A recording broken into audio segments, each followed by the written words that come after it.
Morning friends. School के जो 12 base के जो वीडियो चल रहे थे उसमें से 5 वीडियो पूरे हो चुके थे और ये जो है वो छठा वीडियो है। पहले ही चैप्टर के वीडियो चल रहे हैं, अलग अलग पार्ट्स में वो डिवाइड कर रखा है। लास्ट में जो पढ़ा था हमने वो था कूलॉम नियम, R²। उसमें मैंने एक चीज बताई थी कि भाई ये जो लगने वाला बल है उसकी दिशा क्या होगी, डायरेक्शन क्या होगी। इस डायरेक्शन को कंसीडर करने के लिए, प्रदर्शित करने के लिए हम इसका क्या ले रहे हैं, वेक्टर फॉर्म यानी कि सदिश रूप लिया जा रहा है। अब ये सदिश रूप क्या है वो जरा ढंग से देख ले, क्योंकि बल जो है वो एक सदिश राशि है, तो कूलॉम बल जो होगा उसकी भी एक वेक्टर फॉर्म आएगी। ठीक है, तो कूलॉम नियम का सदिश रूप। अब इसके लिए क्या किया जा रहा है, मान लेते हैं ये तो है आपका निर्देशांक, फ्रेम ऑफ रेफरेंस। ठीक है, ये हो गया आपका ओरिजिन यानी कि मूल बिंदु। यहां मैंने दो चार्जेस मान रखे, 2 चार्जेस कंसीडर कर रहे हैं। एक चार्ज है Q1, सेकेंड चार्ज है Q2। फर्स्ट है Q1, second is Q2। Done. पहला जो चार्ज है उसका स्थिति सदिश R1, पोजीशन वेक्टर जो है पहले चार्ज का वो R1 है, और दूसरा जो चार्ज है उसका पोजीशन वेक्टर स्थिति सदिश R2 है। तो हमने क्या किया, एक फ्रेम ऑफ रेफरेंस लिया, एक निर्देश तंत्र लिया हुआ है। निर्देश तंत्र में हमने दो चार्जेस कंसीडर करे, 2 चार्जेस Q1 और Q2। R1 ओरिजिन के रिस्पेक्ट में मूल बिंदु के सापेक्ष इसका स्थिति सदिश पोजीशन वेक्टर है, और Q2 का जो स्थिति सदिश पोजीशन वेक्टर है वो R2 है। और दोनों के बीच की डिस्टेंस है वो क्या हो सकती है, वो R12 भी हो सकती है और R21 भी हो सकती है।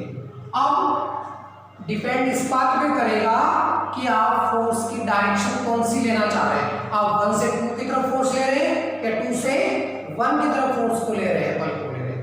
तो ये हम कंसीडर कर रहे हैं वेक्टर फॉर्म के लिए। तो हमने क्या माना, मैं यहां इसको लैंग्वेज में लिखूं कि माना दो आवेश Q1 तथा Q2 जिनके स्थिति सदिश, इनके स्थिति सदिश R1 तथा R2 है, और मध्य की दूरी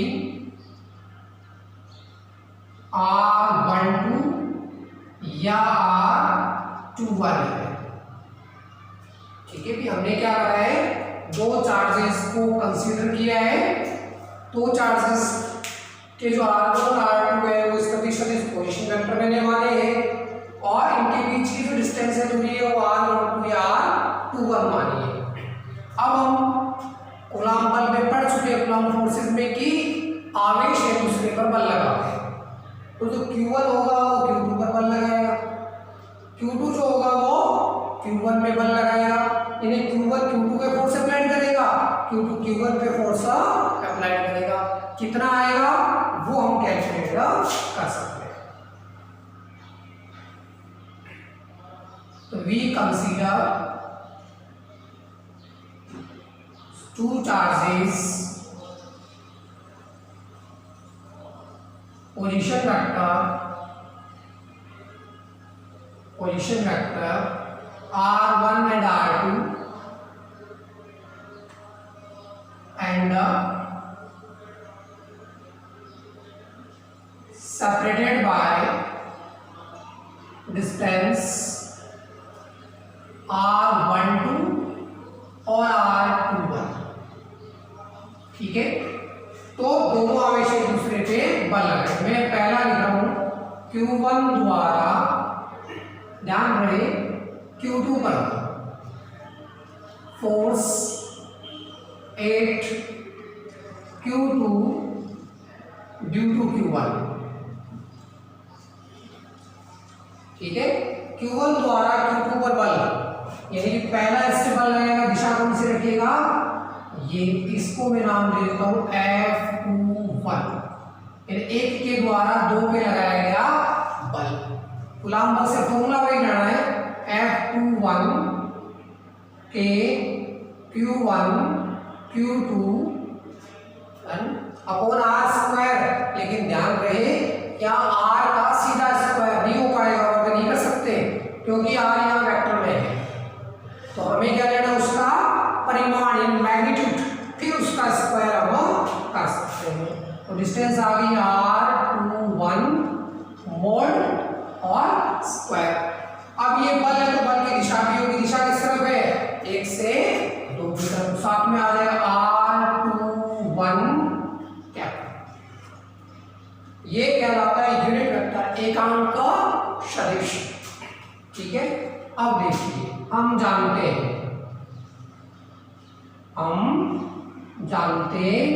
हैं वी नो दैट, क्या जानते हैं कि त्रिभुज नियम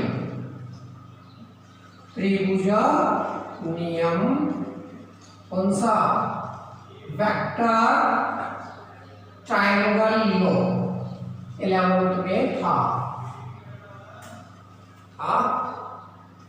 बिल्कुल था कि दो कंटिन्यूअस, यानी कि एक दिशा में जो वेक्टर चल रहे हैं, सदिश चल रहे हैं, और भुजाओं का योग तीसरी और विपरीत के इक्विवेलेंट होता है। तो दोनों कंटिन्यूअस जो साइड है उन दोनों का सम थर्ड साइड के इक्विवेलेंट आएगा। मैं क्या लिख सकता हूँ, R1। ध्यान रहे ये आप इधर जा रहे फिलहाल एरो दिखाएगा, तो ये दोनों कंटिन्यूअस हो गई एक दिशा में, इन दोनों का योग इसके बराबर आएगा। R1 plus R21 is equal to R2। R1 को मैं उधर शिफ्ट कर देता हूं, R21 is equal to R2 minus R1। This is the equation first, this is the equation second. ठीक है, ये तो आ गई समीकरण पहली, ये आ गई समीकरण दूसरी। अब मैं चाहूं तो दो को कहां रख सकता हूं, इसमें रखा जा सकता है। तो देख देते हैं कि इक्वेशन 2 पुटिंग इन इक्वेशन 1 क्या कर दिया जाए, समीकरण 2 को 1 में रखने पर, और 2 को 1 में रखोगे वैल्यू क्या आएगी,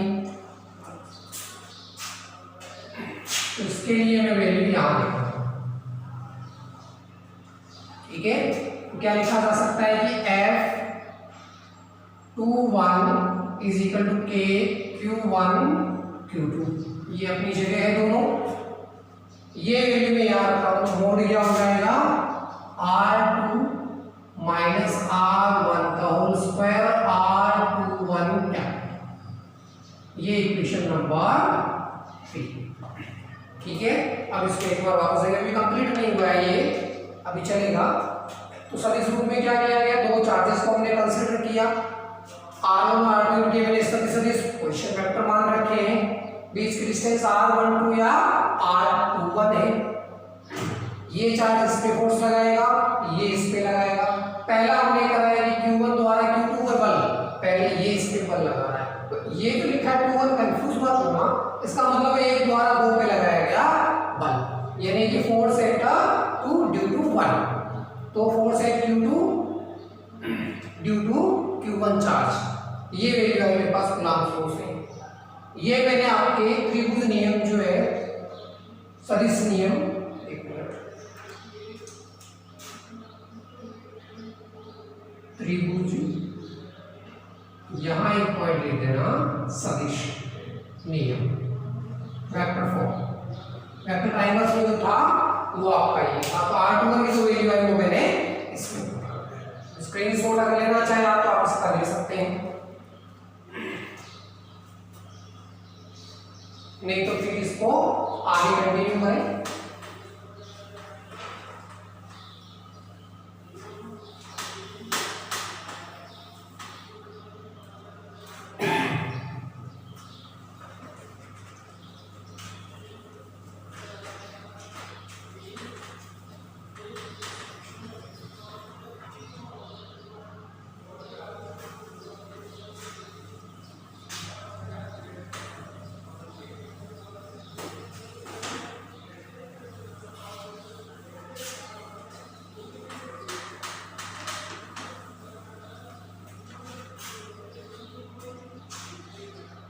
डायग्राम को वापस बना ले तो ये काम आएगा। अभी यहाँ सेकंड चार्ज Q2 था,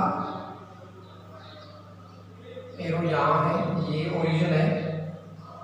अब जो है ये चार्ज को फोर्स लगाता है इधर F21, एक फोर्स हम कंसीडर कर चुके हैं, सेकंड फोर्स की बात करें Q2 Q1 में बल लगाया, तो मैं लिख सकता हूँ Q2 द्वारा Q1 पर बल की force at Q1 due to Q2 charge कि सेकंड जो चार्ज है वो पहले पे बल लगाएगा, ये चार्ज इस पे बल लगाएगा, जब ये इस पे फोर्स लगाएगा तो दिशा रखेगा ये, पहले ये इस पे लगा रहा था तो फोर्स की डायरेक्शन ये थी, ये इस पे लगाएगा तो बल की दिशा ये, इस बल को मैं नाम दे रहा हूं F12। तो क्या लिखा जा सकता है, कूलाम नियम से, बाय कूलाम्स लॉ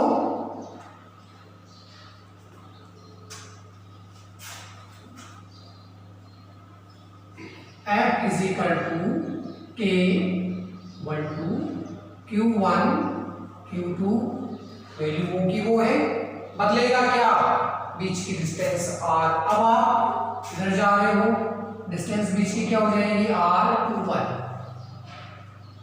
यहाँ आ जाएगा आपका R² का और 1 2 कैप, यह आ जाएगी आपकी दिशा। सेम वो की वो कंडीशन यहाँ है, यहाँ भी त्रिभुज नियम लगाया जा सकता है, त्रिभुज सदिश नियम, वेक्टर ट्रायंगल्स, लो क्या था वही, दो कंटीन्यूअस साइड। अब एरो जरा ध्यान दें, एक एरो ये रहा, ये इधर जा रहा, दूसरा एरो ये रहा, तो ये दो क्रमागत भुजाएं होंगी, दो कंटीन्यूअस साइड होगी, एक ये और एक ये, इन दोनों का जो योग आएगा सम आएगा वो थर्ड साइड के इक्वल आएगा। तो मैं लिख सकता हूँ कि R2 plus R12 is equal to R, equation 3 पहले दी जा चुकी है, इक्वेशन 4 ये है और इक्वेशन 5 ये है। तो 5 इसको आने के अगली इक्वेशन दे देंगे। R2 को मैं उधर भेज देता हूँ, R12 की जो वैल्यू आएगी R1 minus R2, this equation 5, समीकरण संख्या 5। अब ये R12 की जो वैल्यू आई है वो इसमें रखी जा सकती है, तो क्या करा जाए, F12 के Q1 Q2 R1 minus R2 whole square R12 cap. चाहो तो आप इसमें से माइनस बाहर लिख सकते हो, वैसे ही मोड़ लगा हुआ है स्क्वायर तो पॉजिटिव ही आना है, तो इसको मैं लिख सकता हूँ F12 is equal to K Q1 Q2 R2 minus R1 whole square R12 cap, the equation number 6। ये जो बल आ रहा है, ये जो फोर्स आ रहा है वो दूसरे चार्ज के द्वारा पहले पे लगाया जा रहा है। अब जरा दोनों इक्वेशंस को ढंग से देखें कि पहले आवेश ने दूसरे पे कितना बल लगाया, पहले चार्ज ने दूसरे चार्ज के ऊपर कितना फोर्स लगाया, और सेकंड केस में दूसरे चार्ज ने पहले पे कितना बल लगाया। तो एक तो मैं ले रहा हूं समीकरण संख्या 3 और एक ली जा रही है समीकरण संख्या 6, यानी इक्वेशन 3 एंड इक्वेशन 6, 3 और 6। आप चाहे तो 3 और 6 को मैं वापस लिख रहा हूं यहां पे,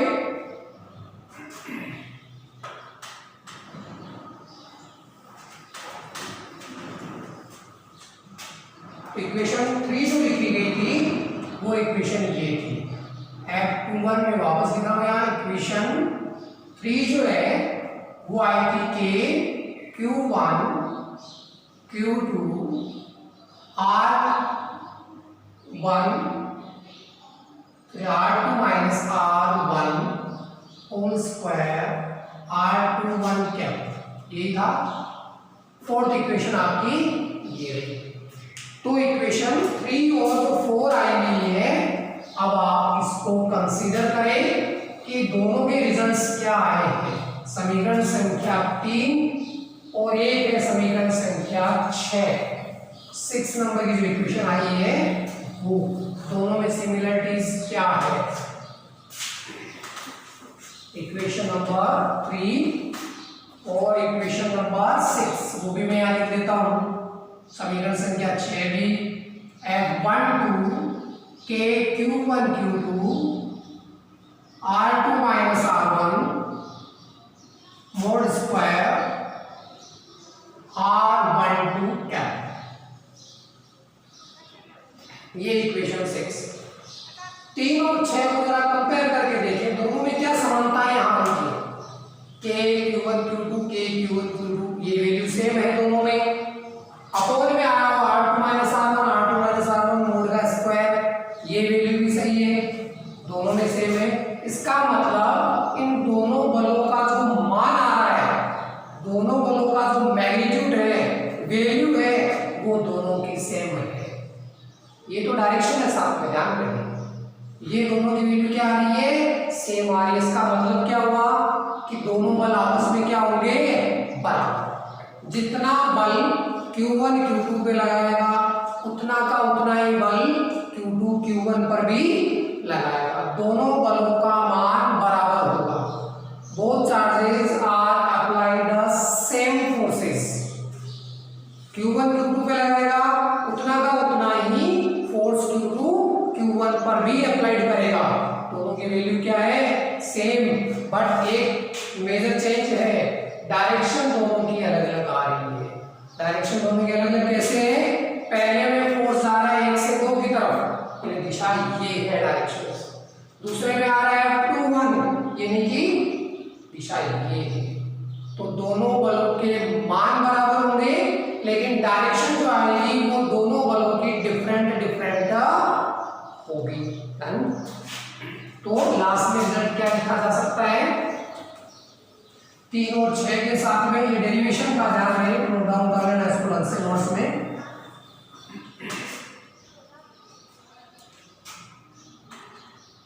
दोनों समीकरण से एक तो लिखा जा सकता है F12 is equal to F21। ध्यान रहे मैं दोनों के मोड लगा रहा हूं। मोड का मतलब है दोनों का परिमाण, यानी कि मान।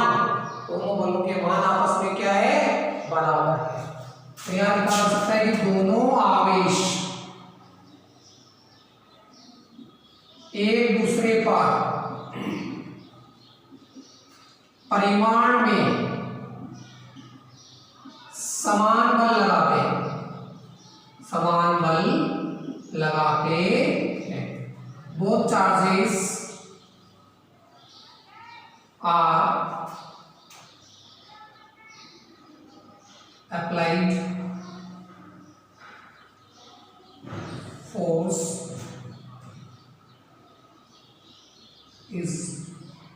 both charges are applied force is similar।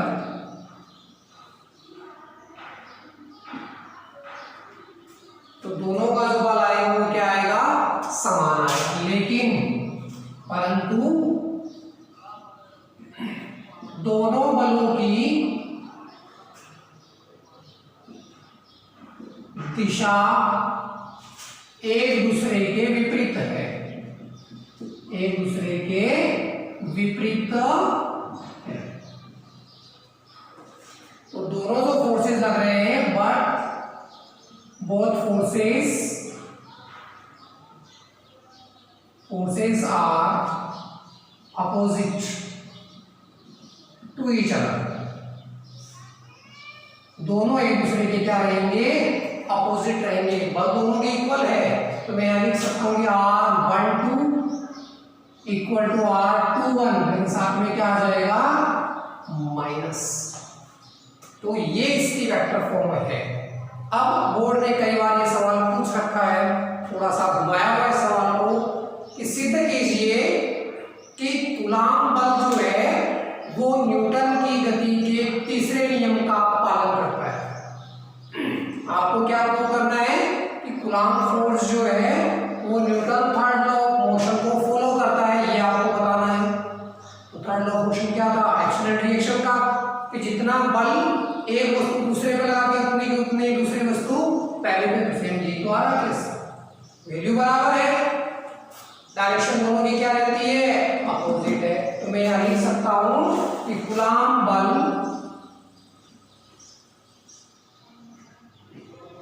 Newton की गति के तीसरे नियम का पालन करता है। तो Coulomb force obey Newton the third law of motion, यानी कि दोनों फोर्सेस होंगे वो क्या होंगे? बराबर, लेकिन दोनों की जो दिशाएं आएगी वो एक दूसरे के विपरीत रहेगी।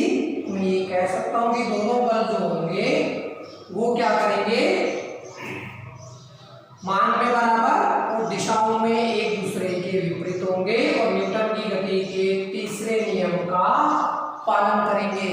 ये है आपके पास में आपके कूलॉम नियम का सदिश सूत्र। अब आप इस सूत्र की सहायता से, जिसमें दिशा दी हुई है, बल का मान भी ज्ञात कर सकते हो, बस बल की प्रकृति भी ज्ञात की जा सकती है कि धनात्मक है या ऋणात्मक है, आकर्षण है या प्रतिकर्षण। तो आकर्षण प्रतिकर्षण का अट्रैक्शन फोर्स का यहां से पता लग जाएगा कि F की जो वैल्यू आ रही है प्लस में आ रही है या माइनस में। पॉजिटिव आ जाती है रिपल्सन का, और अगर नेगेटिव आ जाती है तो फोर्स लगेगा वो आकर्षण का होगा।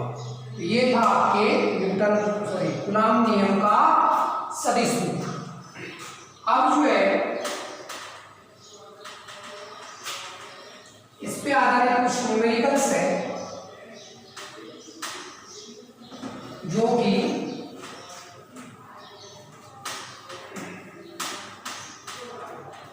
अध्यारोपण के सिद्धांत पर भी आधारित है। सुपरपोजिशन जो प्रिंसिपल है उसके ऊपर भी बेस है। सुपरपोजिशन का मतलब क्या होता है?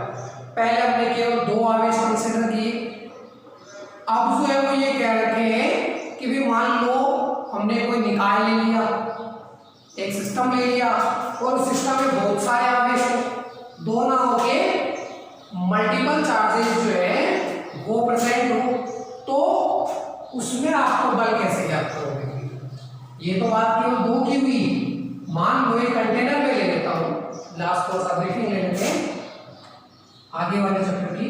ये मान लो सिस्टम ले लिया, इसमें मैंने कह दिया कई सारे चार्जेस हैं।